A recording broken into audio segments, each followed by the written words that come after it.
Notre invité s'appelle Sila Fodemoussa. Monsieur Fodemoussa Sila, je rappelle qu'il est le président exécutif de ADEC Guinée, Association pour la défense des étudiants et hommes de Guinée.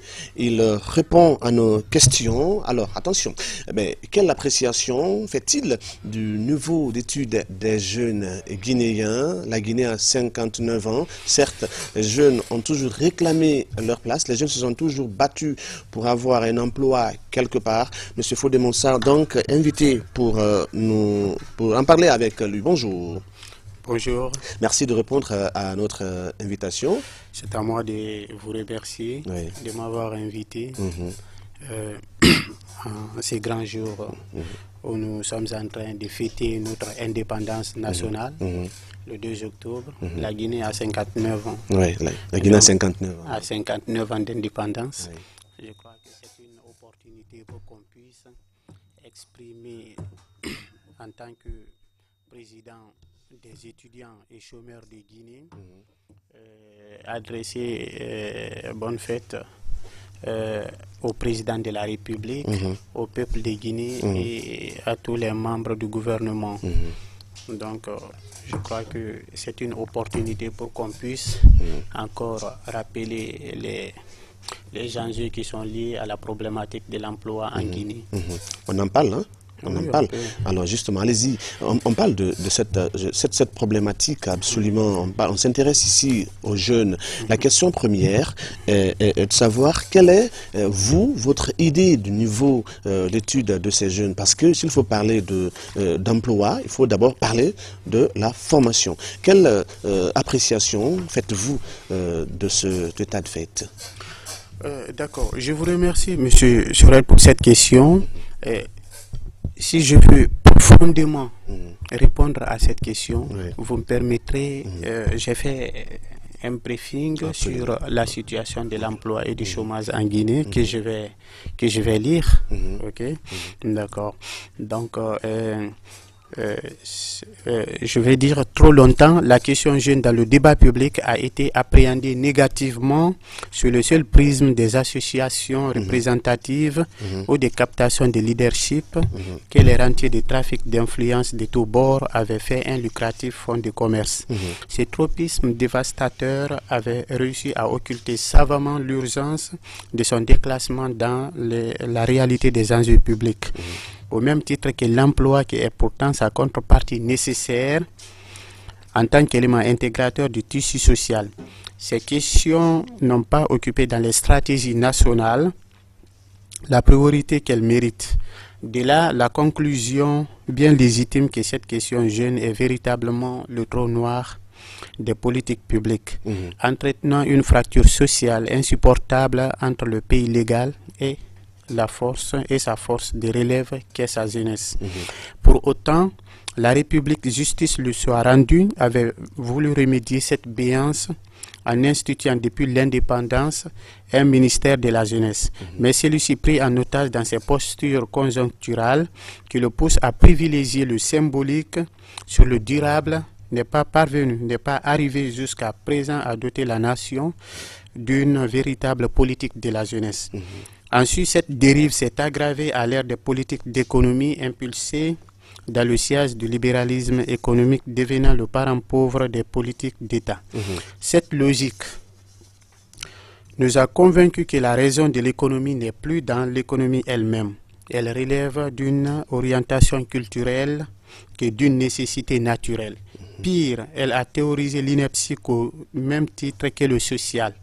La question jeune doit attendre les embellis sur le plan économique pour être entraînée dans son sens, faisant d'elle une variable d'ajustement budgétaire. Inutile de rappeler que la belle et candide odyssée d'une jeunesse sacrifiée commence par là, comme un écho à la fameuse complainte des rappeurs, Génération Fémoulanri, qui sonne comme une interpellation à une société qui inscrit à son fronton les valeurs, les repères éminemment républicains sur ces sujets éminemment républicains comme le travail, la justice, la solidarité, mais qui en oublie de les incarner dans la concrétude de ces politiques, voilà, justement, par rapport à dans la politique, dans les politiques publiques. Vous n'allez pas, de toute façon, on comprend de passage que vous traitez ici des problèmes de jeunes, hein. Vous abordez toutes ces questions, des questions, franchement, qui brûlent, qui font couler encre et salive. Les jeunes réclament toujours quelque chose auprès de l'État. Alors, justement, est-ce que, à votre avis, sont-ils aptes de répondre, je dirais bien, aux attentes de l'État? Oui, bien sûr, je dirais oui. Les jeunes, en majorité, sont préparés à relever le défi. Le défi de l'employabilité. Les jeunes sont certains, en majorité, sont mieux préparés pour affronter le marché d'emploi.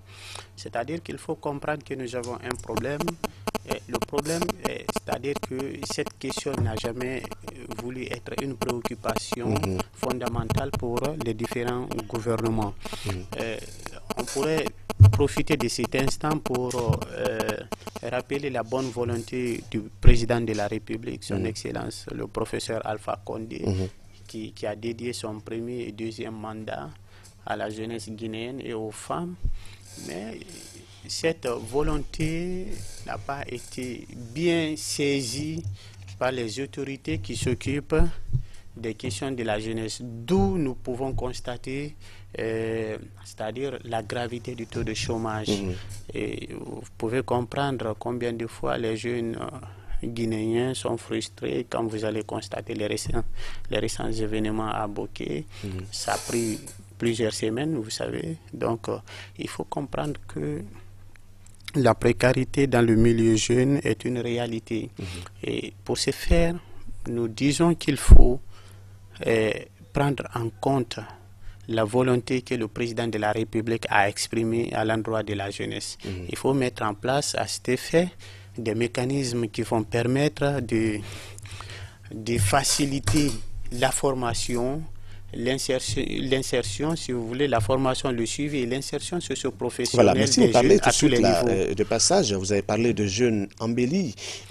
Qu'est-ce que vous appelez jeunes embellis? Non, je n'ai pas parlé de jeunes embellis, j'ai parlé plutôt d'une embellie économique. On peut dire que nous tendons vers cette embellie économique avec, c'est-à-dire la mobilisation des fonds, des ressources financières que le président de la République accompagné de son ministère d'État chargé des investissements publics et privés, le ministre d'État Kassory Fofana, qui appuie les programmes du président en matière de développement durable. Je crois que nous pouvons dire aux jeunes que l'avenir peut être meilleur. Il faut juste, avant que ces fonds commencent à s'investir dans le pays, mettre en place des mécanismes qui vont permettre à ces jeunes d'être mieux outillés techniquement, intellectuellement, professionnellement par rapport à ces différentes opportunités d'emploi qui vont s'offrir à notre jeunesse, notre terrain d'emploi.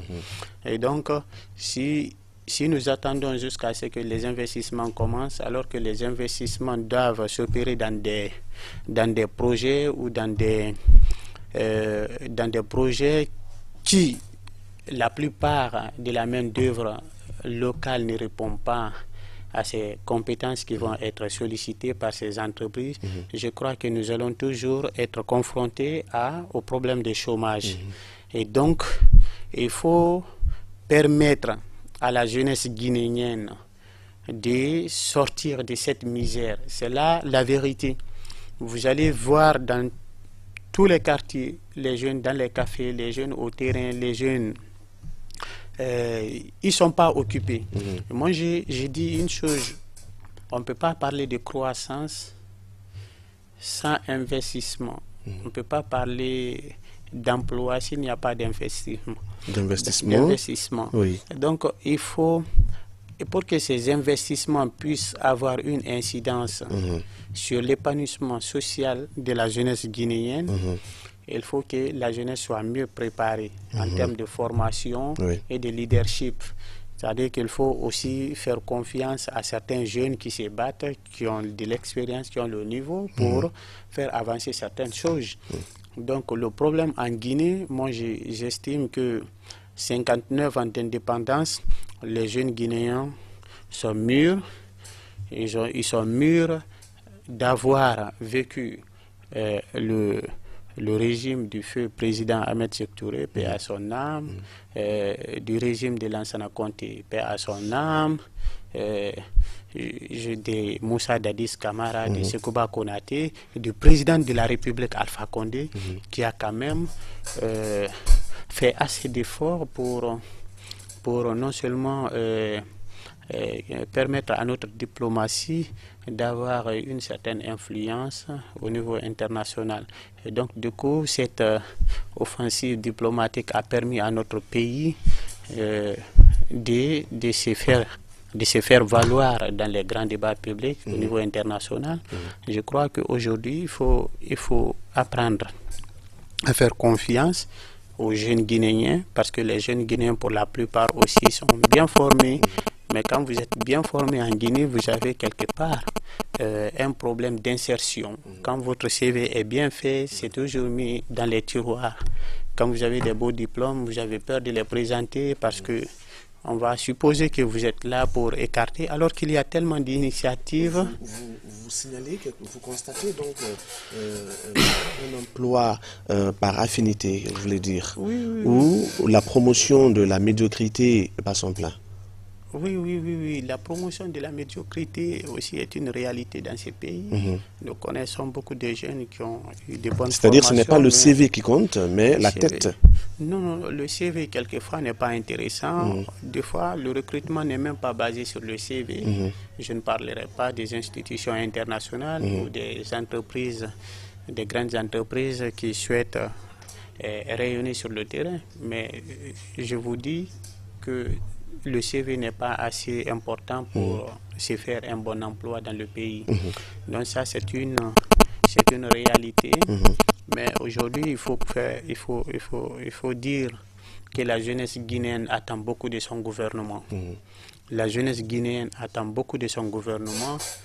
Nous sommes à plus de 70% du taux de chômage, ce qui est très inquiétant. En Europe, partout dans le monde, vous allez constater que le taux de chômage est à moins 10%, 15%, mais en Guinée, c'est très dangereux. Très dangereux, d'accord. Quelqu'un a dit que ce que je n'attends pas le gouvernement, c'est-à-dire plutôt ce que moi je donne au gouvernement, d'accord. Vous demandez à ce que le gouvernement s'occupe de cette jeunesse, mais à leur tour, qu'est-ce que vous demandez à ces jeunes? Parce qu'il y a une question de réversibilité. Ça se joue entre le gouvernement et les jeunes. Oui, je comprends cette assertion. C'est-à-dire que chacun peut faire un effort pour contribuer au développement de son pays et dans tous les domaines. C'est normal. La plupart des jeunes le font comme vous, comme moi, comme certains d'autres. Mais ceux qui n'ont pas cette capacité d'imagination, de mise en œuvre, d'initiative, est-ce qu'il faut s'en prendre à eux? Je crois il revient à l'État de trouver les moyens pour mieux outiller sa jeunesse. Parce que la jeunesse est une force qui peut appuyer le développement de notre pays. Et nous sommes à un taux très élevé. Donc, je suppose que la jeunesse guinéenne devrait être impliquée fortement dans le développement de notre pays. Et à tous les niveaux, que ce soit au niveau local, que ce soit au niveau central, que ce soit dans tous les domaines, il faut faire confiance à la jeunesse parce que la jeunesse guinéenne a du talent qu'elle veut valoriser, elle a des initiatives qu'elle veut mettre en œuvre. La jeunesse guinéenne croit qu'elle est capable de faire face aux défis. Je crois que ça, c'est des opportunités que l'État peut saisir pour mieux valoriser sa jeunesse. D'accord. On aura le temps de revenir sur justement vos acquis. Je rappelle que vous êtes président exécutif de l'Association pour la défense des étudiants et chômeurs de Guinée. Vous parlez des chômeurs, vous en êtes un. Non, vous ne chômez pas, c'est là. Moi, je ne suis pas chômeur, mais à cause... vous défendez la cause des chômeurs. À cause des efforts que j'ai faits dans ce domaine, oui. Certains jeunes se sont mobilisés pour que je puisse défendre leur cause. Sinon... Oui. Alors, on aura le temps de parler de tout cela. Comment vous évoluez avec ces jeunes chômeurs.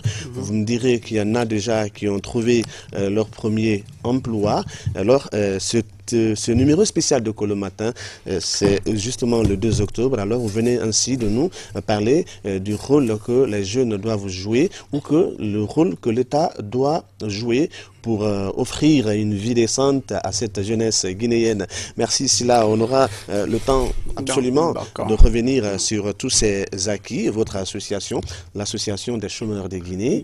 Alors, on aura le temps d'en parler. Hein? Je rappelle que vous n'êtes pas un chômeur, vous défendez la cause des chômeurs. Oui, oui. Alors, vous nous direz jusqu'à quel niveau vous en êtes justement dans le travail. Merci donc. Excusez-moi, je ne voulais pas vous interrompre, j'avais un dernier mot.